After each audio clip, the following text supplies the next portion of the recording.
தற்சமயம் அமெரிக்கா தொழில் முன்னேற்றத்திலும் விஞ்ஞான ஆராய்ச்சியும் முன்னிட்ட எல்லா துறைகளிலும் முன்னணியில் இருக்கிறது.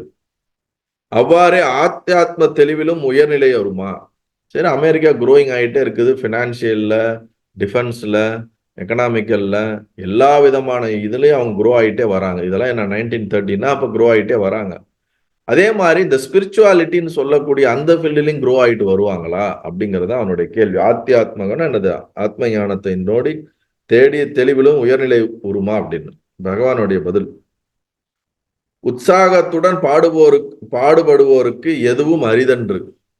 அத்தகையதொரு ஆத்தியாத்ம நாட்டமுறின் அதனினும் அவர்கள் சிறந்து விளங்குவதில் உறுதி.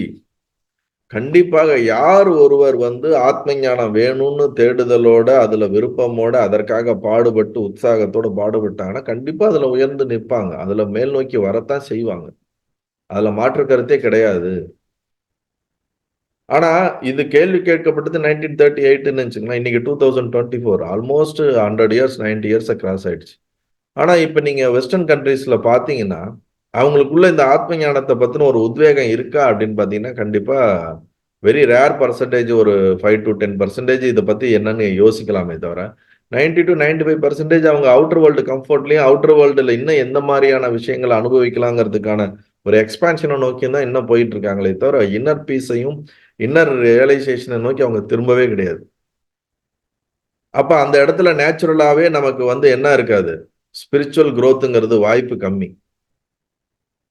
இங்க என்னதான் நீங்க முயற்சி பண்ணாலும் முக்குக்கு நம்ம ஊர்ல ஒரு கோயில் இருக்கு. யூடியூபை திறந்தா இந்த மாதிரி ஏதாவது ஒரு குருமார் உட்காந்து எதையாவது ஒன்று பேசிட்டே இருக்கிறாங்க. வேற வழியே இல்லாம நீங்க 10 வீடியோல ஒரு வீடியோ ஆன்மீகம்னு வந்துருது.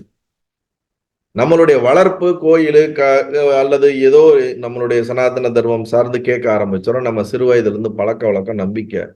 அப்ப இந்த அட்மாஸ்பியரே, நம்ம பாரதம்னு சொல்லக்கூடிய இந்த அட்மாஸ்பியரே நம்மள ஸ்பிரிச்சுவாலிட்டியை நோக்கி, ஆத்ம ஞானத்தை நோக்கி நம்ம லைஃப் ஸ்டைலே புஷ் பண்ணுது.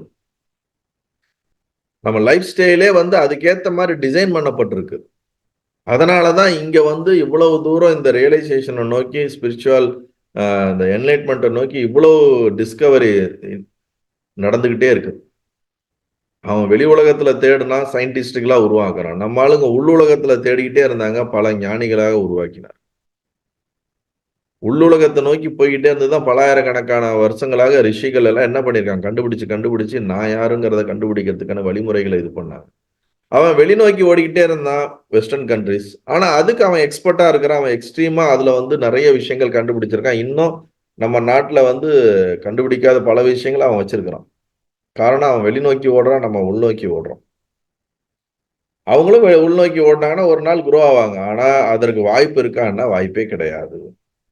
இப்போ கரன்சினா ஒரு 200-300 இயர்ஸ்ல பார்க்கும்போது அதுக்கான வாய்ப்புகள் கம்மியா இருக்கு. மேபி ஒரு 300-400 இயர்ஸ்க்கு அப்புறம் எப்படி இருக்குன்னு தெரியாது.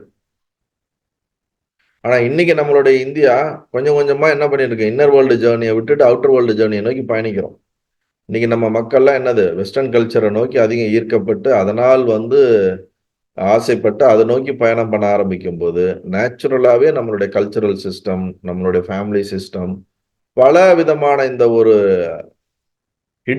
ஹிடனா இருக்கக்கூடிய பல நமக்கு பெனிஃபிட்டா இருக்கக்கூடிய பல விஷயங்கள் அதனால டிஸ்மேண்டல் ஆகுது.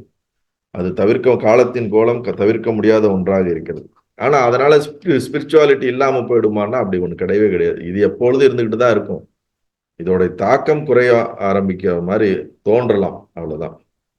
அதனால உற்சாகத்துடன் பாடுபடுவோருக்கு எதுவும் அரிதன்று.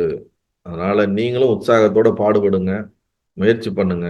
அப்போ உங்களுக்கு ஞானம் கஷ்டமே கிடையாதுன்னு புரிஞ்சுக்குங்க. உங்க உற்சாகம் தான் போயிடக்கூடாது. உங்களுடைய இன்ஸ்பிரேஷன், உங்களுடைய இன்டென்ஷன், உங்களுடைய இன்டென்சிட்டி, உங்களுடைய டிசையர் டுவோர்ட்ஸ் த ரியலைசேஷன், அது மட்டும் குறையாம அந்த டிசையர் வெறி மாதிரி மாறணும். மாறுச்சுன்னா கண்டிப்பா ஒரு நாள் நமக்குள்ள அது நடக்கும். நல்லது.